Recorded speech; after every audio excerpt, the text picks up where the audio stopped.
do you think it's really important to encourage women to get involved in political life? And what difference do you think it makes to have a sort of gender-balanced political representation?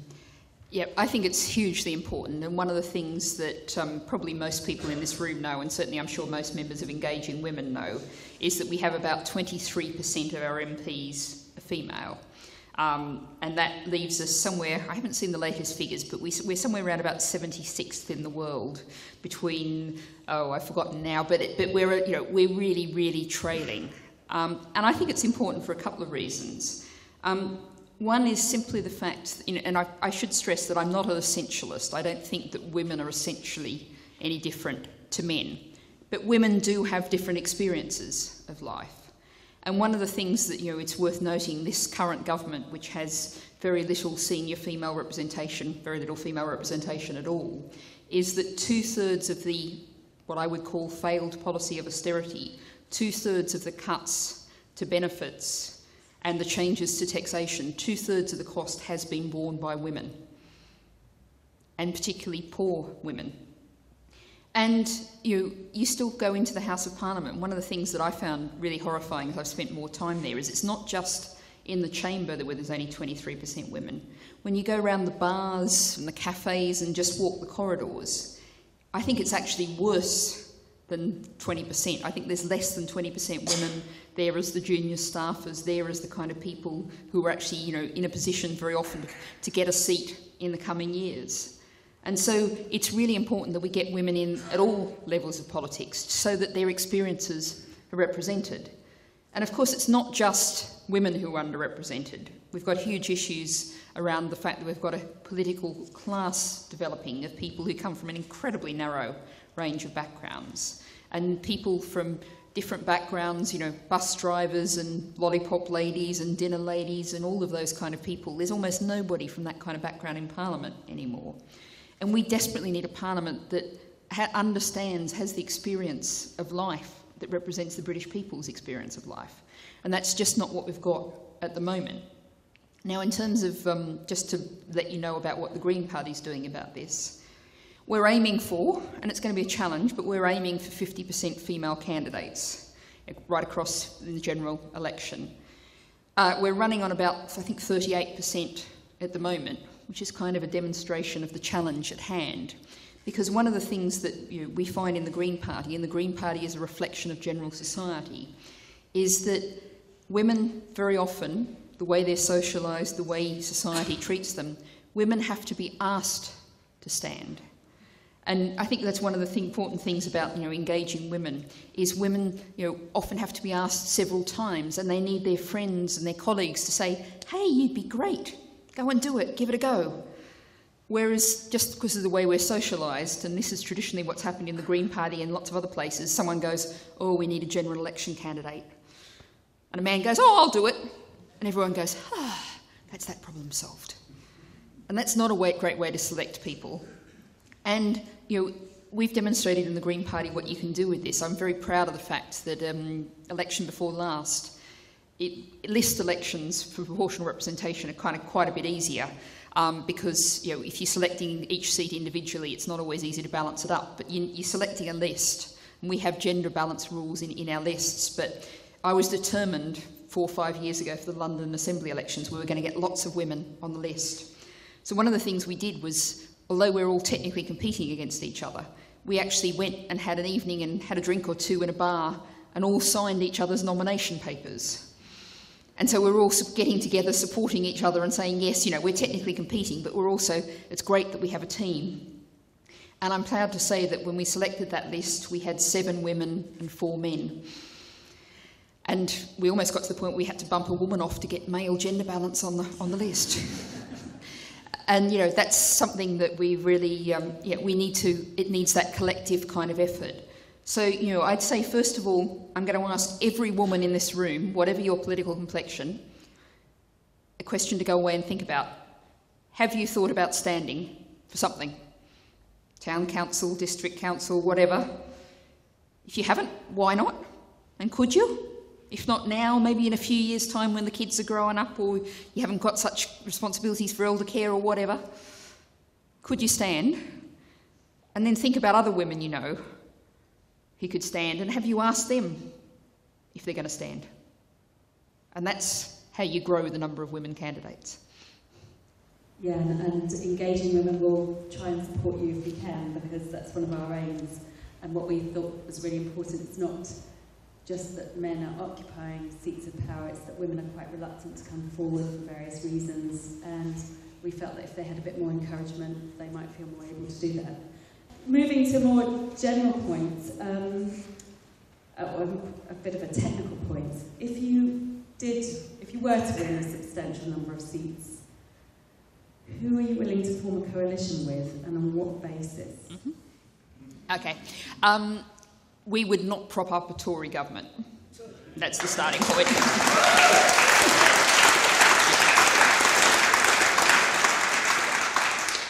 Now that leaves us obviously with perhaps a Labour minority government, or a Labour, as hard as it is to imagine, Labour SNP coalition perhaps. Anyway, some sort of Labour-led coalition.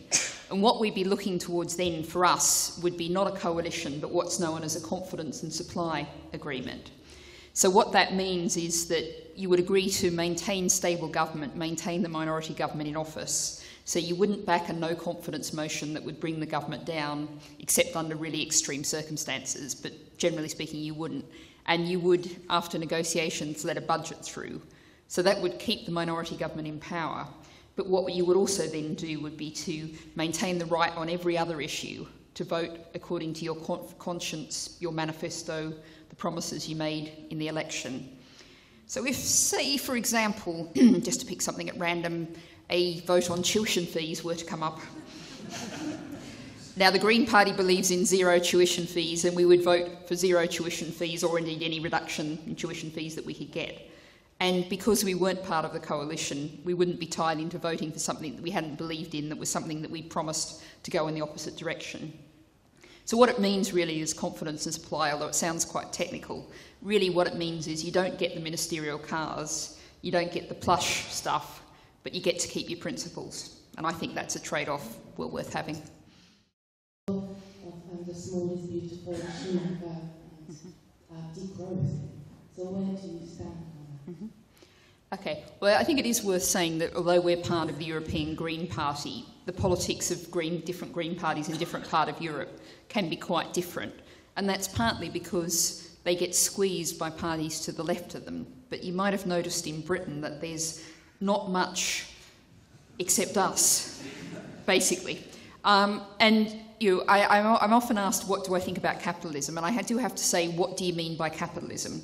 If you mean someone who sets up a little 10-acre market garden on the edge of Frome and comes into the farmer's market and sells his produce, that's fine. I've got no problems with that. But the kind of capitalism we've got now is obviously hugely, massively destructive. And where I start is, we have to say that we need an utter transformation from the kind of hyper-capitalist, hyper-consumption society we have now. So, in a way this doesn't sound very radical, but it is. We have to make rich individuals and multinational companies pay their way by paying their taxes and by paying their staff fairly. So in terms of paying the staff, we're calling for a minimum wage that's a living wage today and a £10 an hour minimum wage by 2020. And in terms of taxes, I'll take an example of how far we've gone down to big companies not paying their taxes. I'll bet pretty well everyone in this room has either bought or had bought for them something from the website Amazon in the past year. You've got to try really hard to avoid Amazon. But do you know how much tax Amazon paid last year? 0.01% of its turnover in tax. It paid no tax at all last year. And you think about the road outside this hall. That road will have had today lorries with Amazon parcels running up and down it. And all of us collectively are actually paying to maintain that road. But Amazon isn't. It's actually a parasite. It and other companies like, let's think of that coffee chain that serves really lousy, say, tasting coffee. You know who I mean. These big companies aren't paying their way. And what's more, what they're also doing, and we've seen a huge amount about this come out recently with the Tesco scandal and the Prime Food scandal, is they're tromping all over their small suppliers. They're not paying their small suppliers properly. They're actually making their suppliers pay to continue to serve them. And so we have the model of big multinational capitalism that's built on things like 0 hours contracts, low pay, not paying your taxes. And if you actually turn that round and say you have to pay your taxes, you have to pay your staff properly, then what you actually do is you break that model. And that's what we need to do, is break that model and rebuild strong local economies built around small businesses and cooperatives, towns where money goes round and round in the local economy. It was interesting tonight, I went to pay for my dinner and I pulled out a Bristol pound because I was in Bristol on Wednesday and went, whoops, hang on, wrong place. But we need to rebuild a whole different kind of economy. And one of the other things that we need to do, and this is where we get perhaps, even more revolutionary. Some of you might know that Green Party policy is to have what's known as a universal basic income, also known as a citizen's income. And this would mean that if you're accepted as a member of this society, and sadly, since we live in the age of UKIP, I now prefer basic income to citizen's income, you get paid every week enough money to meet your basic needs. We're looking at, in terms of the next manifesto, about £80 a week. And you get that as a matter of right. Now, there's some huge advantages to this.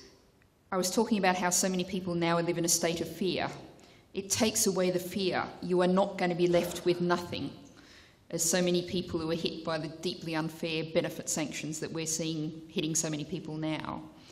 And you can actually choose to try and do what you want with your life.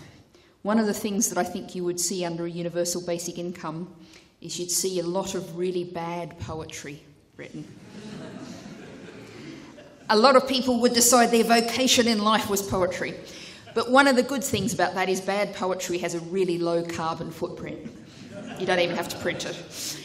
But more than that, what you're starting to do is decouple money and work. You're starting to say that, and it might be that, some really lousy jobs, it's really hard to get people to do them. Inevitably, the example I used to use was a sewer cleaner. And I say, you might have to pay a sewer cleaner more than a banker.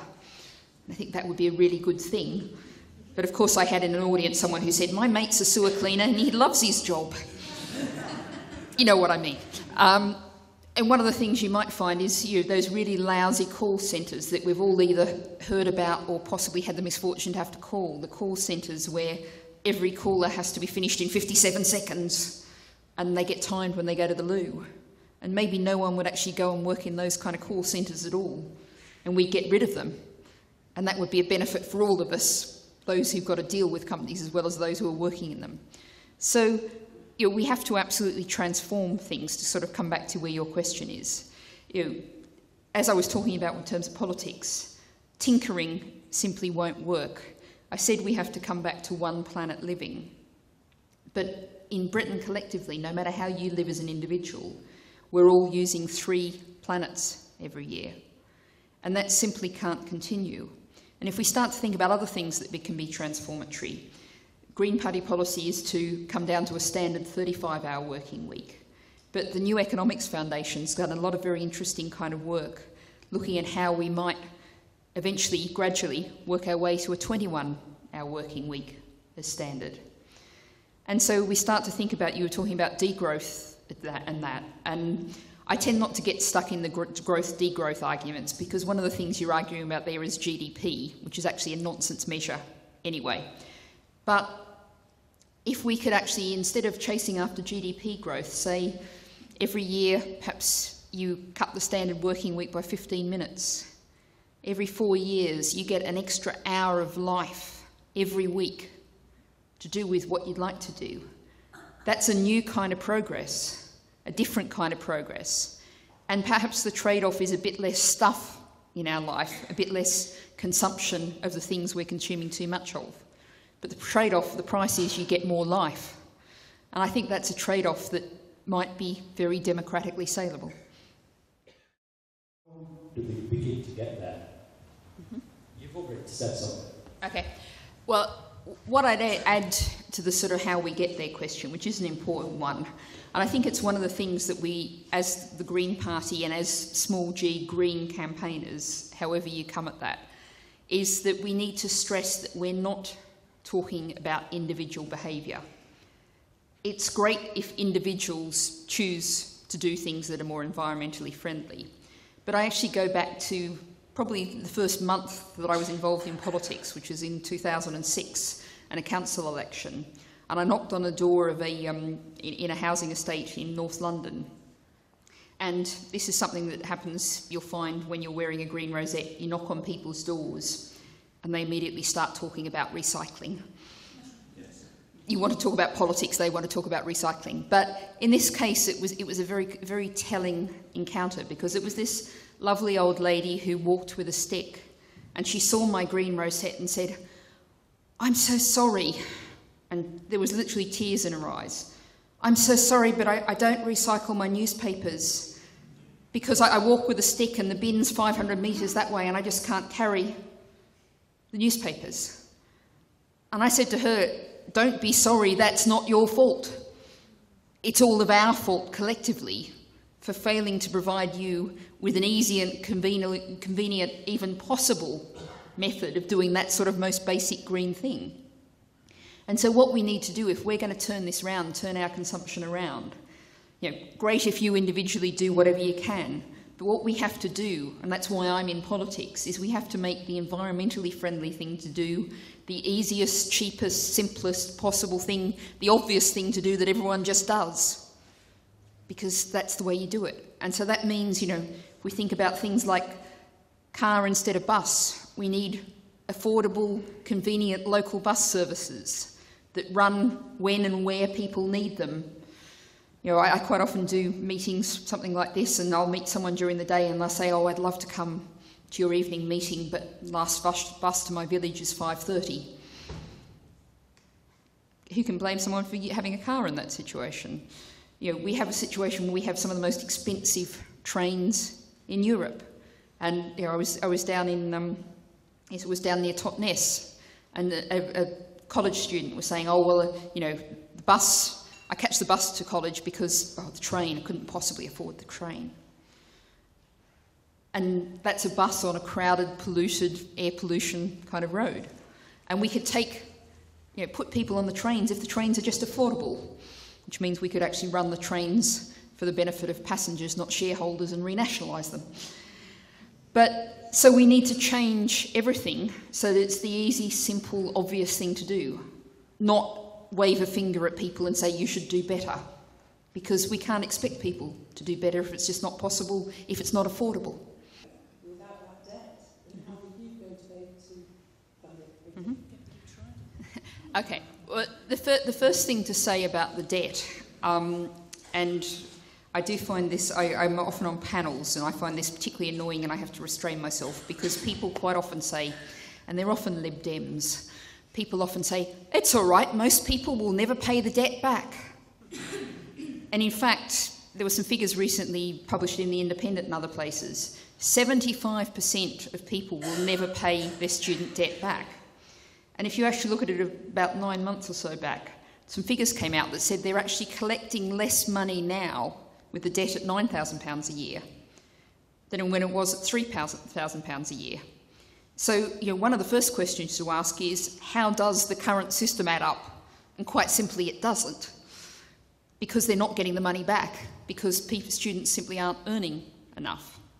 And one of the other things to say about student debt is that I think has been inadequately explored, is you think about the fact that 3/4 of our 50% of young people going to university, they're going to go through 30 years of their life, for most of them, from their mid-20s to their mid-50s. Any time they're earning any sort of money at all, 9% of that income goes off to a student debt that they're never going to pay off. And those are the years when they'd normally be thinking about, settling down, maybe buying a house, maybe having a family. And we've got incomes that aren't meeting people's needs now, and they're going to see 9% of it going towards a debt they'll never pay off. And that just doesn't add up economically in terms of the impact on society.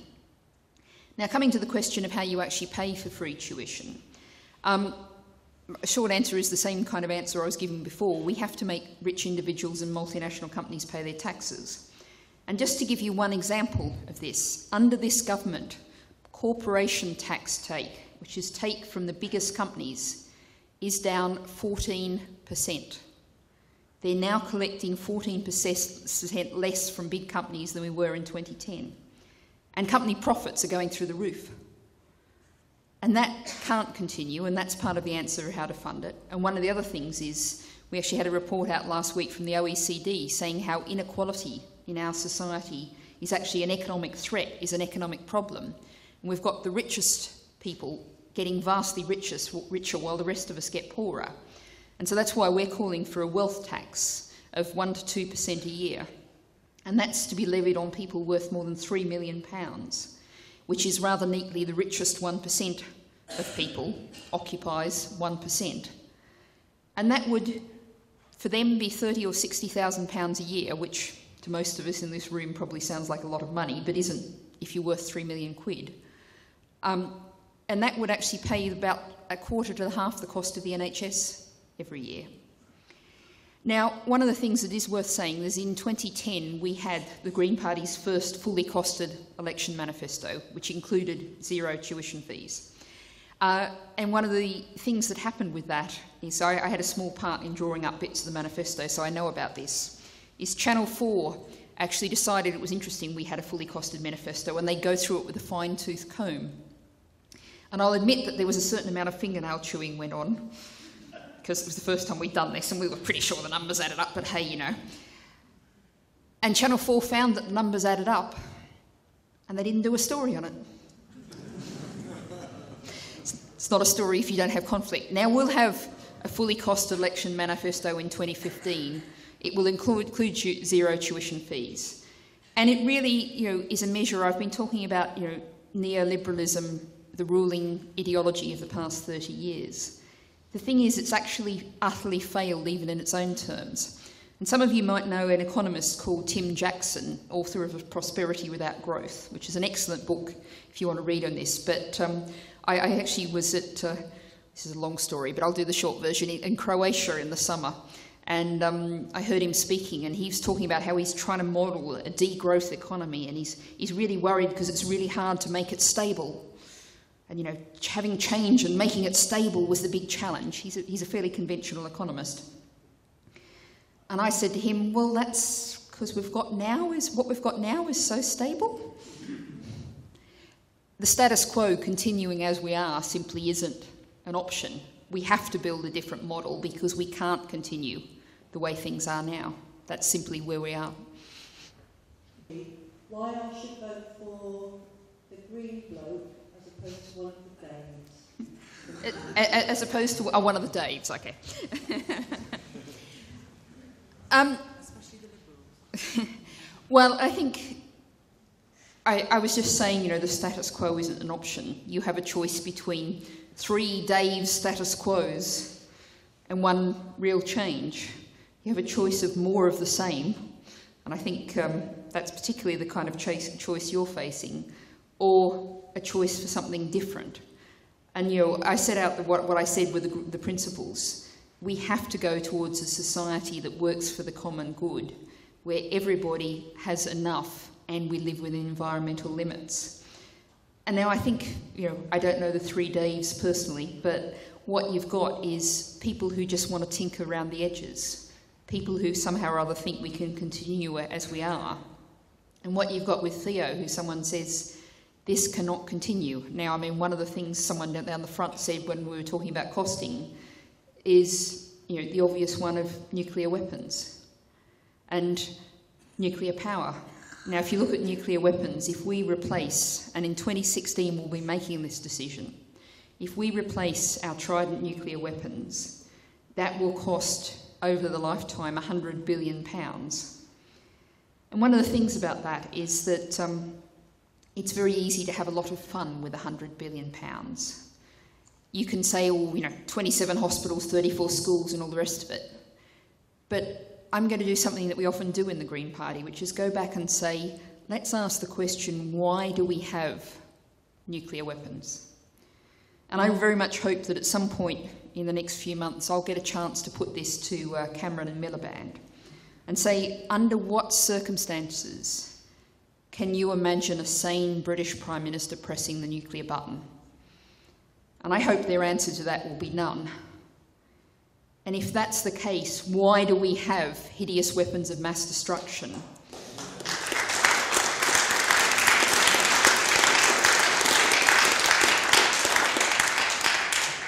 And that's what we do in the Green Party, is we try and ask the really tough questions. We try and look at the evidence and say, if what we're doing now is simply not working, which it clearly isn't, what do we need to change?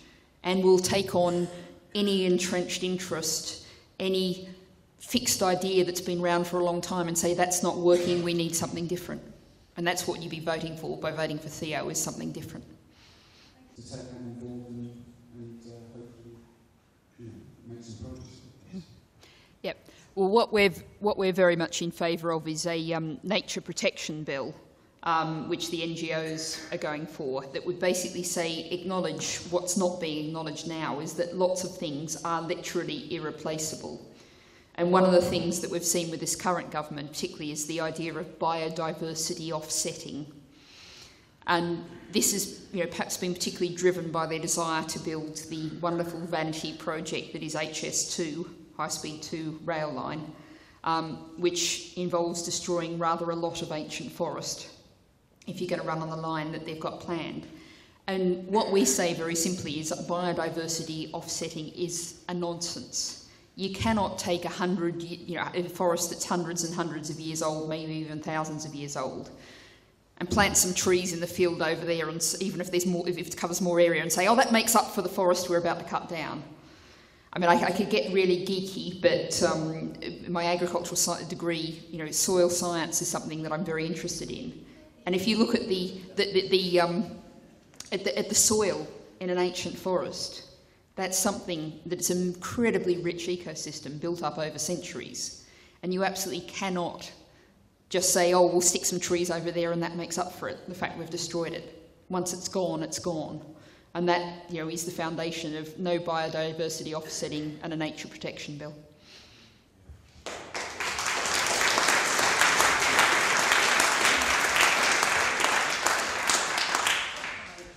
Just following up what the other lady said over there.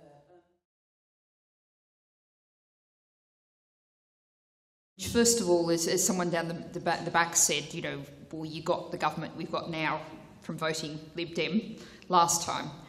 But it's also really worth thinking about what the Lib Dems in 2015 are like compared to what the Lib Dems are like in 2010. And the Lib Dems, I think I'm merely reflecting the polling data. The Lib Dems are going to lose about half of their seats. They're going to lose the half of their seats in places where they broadly speaking, competing against Labour. And if they get the seats they're going to keep, will be the ones where they're standing against the Tories. What you're keeping are the right-wing Lib Dems. That is the people they are. And, if you look at, ask yourself, what do the Lib Dems stand for? And I can go to Jo Shaw, who was the woman who stood against me for the Lib Dems in Holborn and St Pancras, where I'm standing again this time.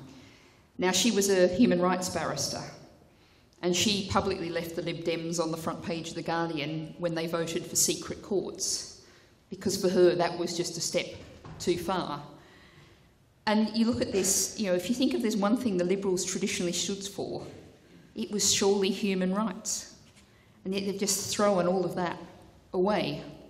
And I think, I know a lot of people in Camden who voted for the Lib Dems because they thought they were to the left of Labour on economic issues. They're not voting, I knock on a lot of doors and people say, well, I voted Lib Dem in 2010, but I'm not making that mistake again. So, what kind of choice is it? Is there any real difference? And you've got to then ask the question, can we really create something different? And, it's a bit like, I think there's an Einstein quote about, if you keep doing the same thing, you just get the same result. And you have to say to people, if we're going to create change, it's actually in our hands. This is an imperfect, but it is a democracy. And, we really can't take another 5 years like the last 5 years. And that's where we're going if we go that way.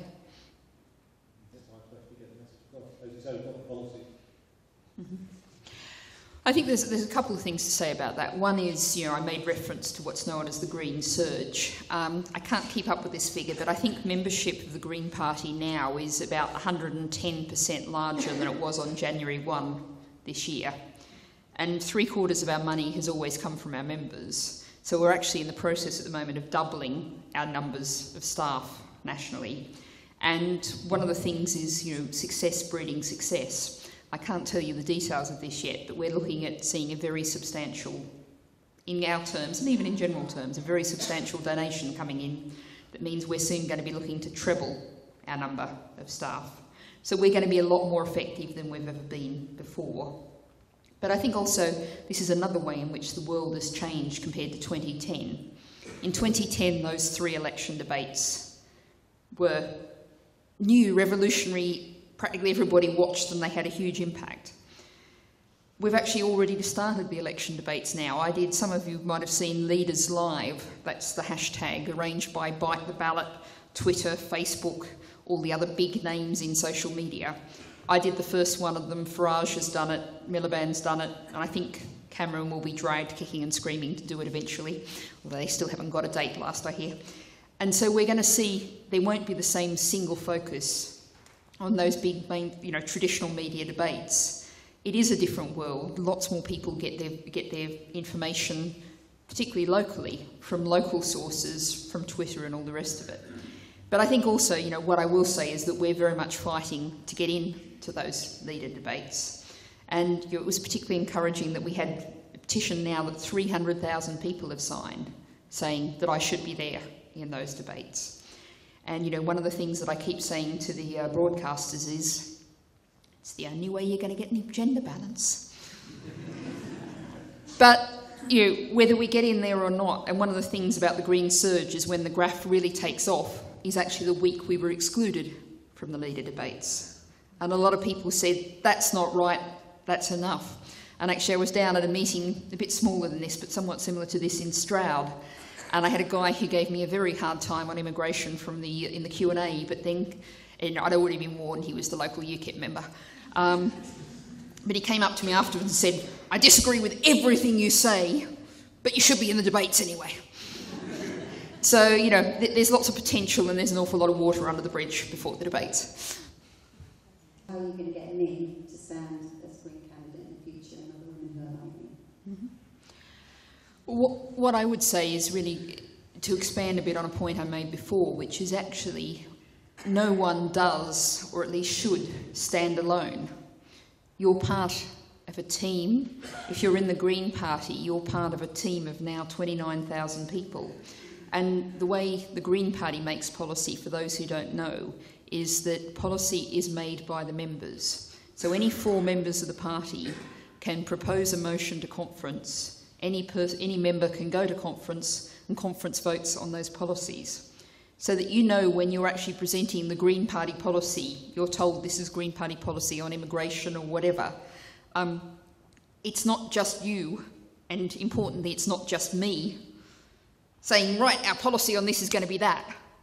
It's actually thousands and thousands of people over the 4 decades of the Green Party's existence who have developed those policies. And so you're standing not on your own, but with all of those people stretched behind you. And that, I think, is one of the really important differences about Green Party policy, is it's genuinely democratically made. And that gives a real strength and a real resilience, and oddly enough, a real coherence that you don't find. I mean, when I was elected leader, I had a lot of problem with the mainstream media who went, right, you're taking over from Caroline Lucas, what new policies are you bringing in? And I go, no, policy in the Green Party is made by the members. And they go, yes, but what new policies are you bringing in? I go, no, policy is made. But you're standing in front of all of those people. You're not standing alone. Can that be considered to be a green form of energy? Mm-hmm. The question was, can nuclear power be considered green, for anyone who didn't hear it? Very simply, no.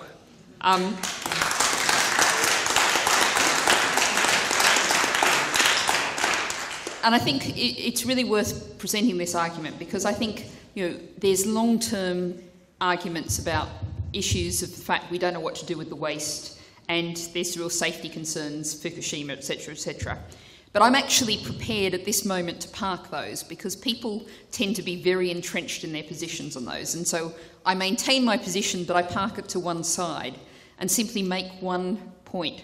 The last 2 plants like that proposed for Hinkley C have taken on average 17 years to bring online.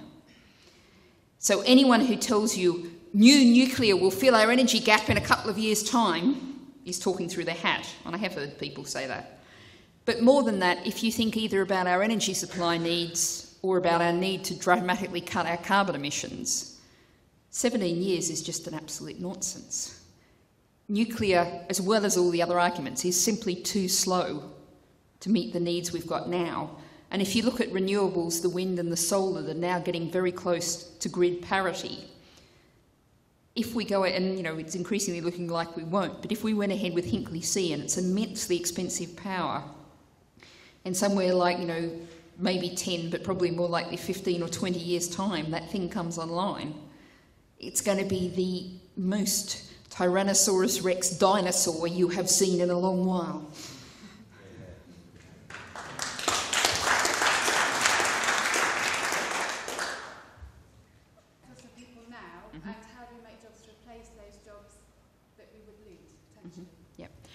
Well, I think what we have at the moment is an economy that's not delivering the kind of jobs we need. And if we look at those call centres, and indeed you look at the really extreme example of Asda and Morrison's, and what they're doing is they've basically sacked nearly all of their managers, and they're going to run their stores from head office with the computer system. And there's not going to be a local manager, there's only going to be people who are paid a bit more than the minimum wage as charge hands. And that is the big multinational company model, is to make it more and more centralised and have everything low-paid staff. And there's another example of this. The GMB union did a study of the Next clothing chain. This is about 12 months ago now, but nothing's changed. They advertised in 1 month, hundreds and hundreds of jobs around the country. Isn't this great job creation? Those jobs, 97% of them were 12.5-hour-a-week contracts or less, and minimum wage or pennies within minimum wage. And there's a magic formula when you put those two figures together, is they're both they come together to be below the national insurance minimum. So they're offering hundreds and hundreds of jobs that people aren't having national insurance paid for them, and that people can't possibly live on. And if you think about it, and if you continue that, which is the road we're going down now, ultimately you don't have anyone who can actually buy the clothes in Next. And so the model we have now, the low-wage, low-skill economy, is simply unsustainable. And it's all tied around those big multinationals. And, I don't know about that specific call centre, but a lot of them cater to the big multinationals. And that's how we need to build a different kind of economy around the small businesses and the cooperatives. And if you think about all those people in that call centre, if they were here in Frome, running small, making jam, making artisan clothing, running shops, running art galleries, running all kind of different sorts of economies, all sorts of different kind of jobs, then they'd be, good jobs. And I think one of the things we need to think about is in terms of degrees, that we tend to think of people need to go either down the degree route or down the apprenticeship work with your hands route. And I think having more carpenters and more gas fitters with degrees, given the complexity of building, if you're going to build to good regulations today, is really important. So we actually have to build a different kind of economy. And I think the call centre, the specifically going overseas argument, is we have to do those things here that you can't take overseas. And I think we all know that actually a lot of companies put their call centres overseas and found it didn't work out very well and have actually brought them back. So, there are things we can do for ourselves much better, but we just need a different kind of economy that isn't built around the multinationals, because the multinationals are the problem. They're not any kind of solution. Mm-hmm. I think actually that where you're laying the blame is in the wrong place. I don't think that the fault lies primarily or even to any great degree with the civil servants. We had, it's now clear, an Environment Secretary, Owen Paterson, who was and is a climate change denier. That was the man who was directing that department. And, you know, I know quite a lot of people within that department, some of them are Green Party members, who, with every sinew, fought against what was happening as much as they possibly could. You know, most of the people working in those kind of departments are actually people who are, you know, trained in science. They get the stuff about, like, that flooding, you know, dealing with flooding doesn't mean just sticking up hard engineering solutions, but you need to think about total catchment management. You need to think about what's happening on the uplands. The agency people get lots of it. I think in terms of the, you know, imagining for a second a green government, I don't think the Environment Agency staff would be a problem at all. I think you would have some problems with the Energy Department and some people in some other departments, and that's, you know, where you really would have some fights on your hands, and some people who would be thinking in lots of things, that's how we've always done things and how does it change? But I don't think the staff is primarily the problem. And, you know, one of the problems with, you know, the whole austerity agenda is we've seen departments cut away to the bone. And one of the things that Caroline Lucas, the Green MP, has done a lot of work on is the fact that we've cut away in the Energy Department hugely. And then we bring in staff from the gas companies, seconded for a year or two to make policy about the gas companies. And that kind of thing is a problem. Change the situation fairly radically and fairly soon. I think, I mean, what I focus on is the need to change and the possibility of change. And I think, you know, if we don't see that change, I think there is some really severe risks. But I'm damn determined to make the change happen. And that's what we've got to do. And, you know, what I said in the start about the nature of political change is you can feel that political change is there in the air. And lots of people in all kind of different ways are feeling like that. And, you know, we just have to stop that. That is no way forward. You know, we have to have a peaceful democratic revolution. And we need to have it now. But even if we get to them, they're not going to listen. I think a lot of them will have heard Russell Brand, and I'm sure I'm paraphrasing, but, you know, don't vote, it only encourages them, is roughly what Russell Brand says. And what I'd say to them and to Russell Brand is, if you don't vote, what you're actually counted as is, I'm happy enough with how things are, so I couldn't be bothered. And that's what not voting actually gets counted as. And I think one of the things that's worth reflecting on is history. You'll remember the Police and Crime Commissioner elections. 85% of the British public employed the Russell Brand strategy. The turnout around the country was only 15%. And actually in one polling station in Newport in Wales, the entire ward employed it perfectly. Not one person voted all day. And then what happened?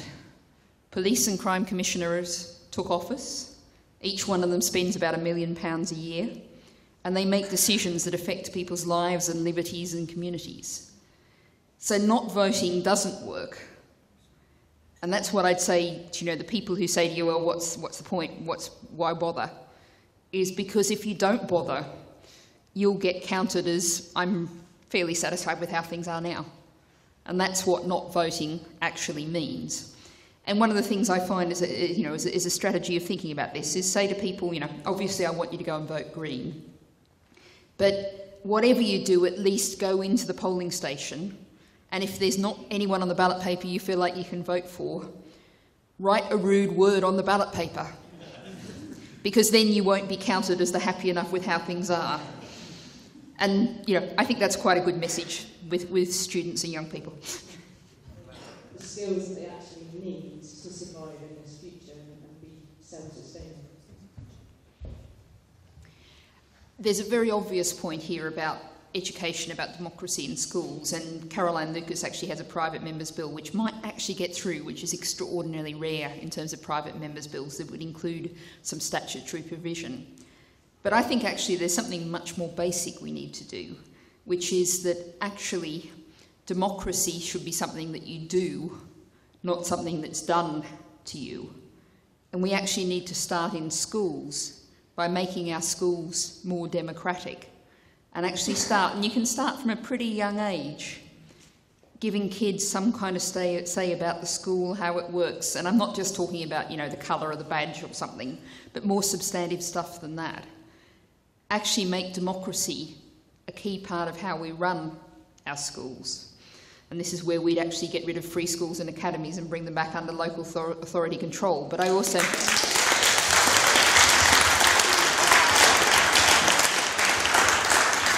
But I also mean ensuring that the kids in the school have a real say in how that's run. And if you've been doing democracy since age 5, 6, 7, and you've seen it having some kind of impact, then you're just going to think that naturally democracy is something you do. And if you've been standing for election, you've known your friends have stood for election from age 5, 6 and 7, then we come to another answer to the how to get more women to stand question. So that's really what we've got to do, is we've got to embed democracy in everything. And the schools are a great place to start. Thank you.